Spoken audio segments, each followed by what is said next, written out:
Final countdown draws for your lead. Glass Cockpit right behind in second.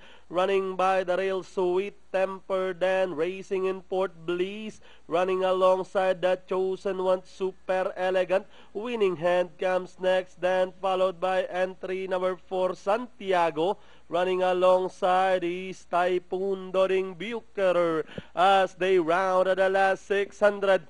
Glass Cockpit, this time by about 4 lengths. Final countdown in second. Running by the rail, Sweet Temper, the Chosen One. Arriving at the race 2 as they turn for home.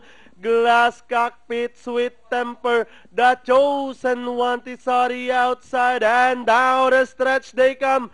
Glass Cockpit now leading the field by about a length. The Chosen One rushing upon the outside. Glass Cockpit, the Chosen One moving upon the outside and now grabbing the lead. And finally, the Chosen One. Then comes Glass Cockpit, Super Elegant, Final Countdown, and 5A Bliss. Then comes Winning Hand for your Pentafecta.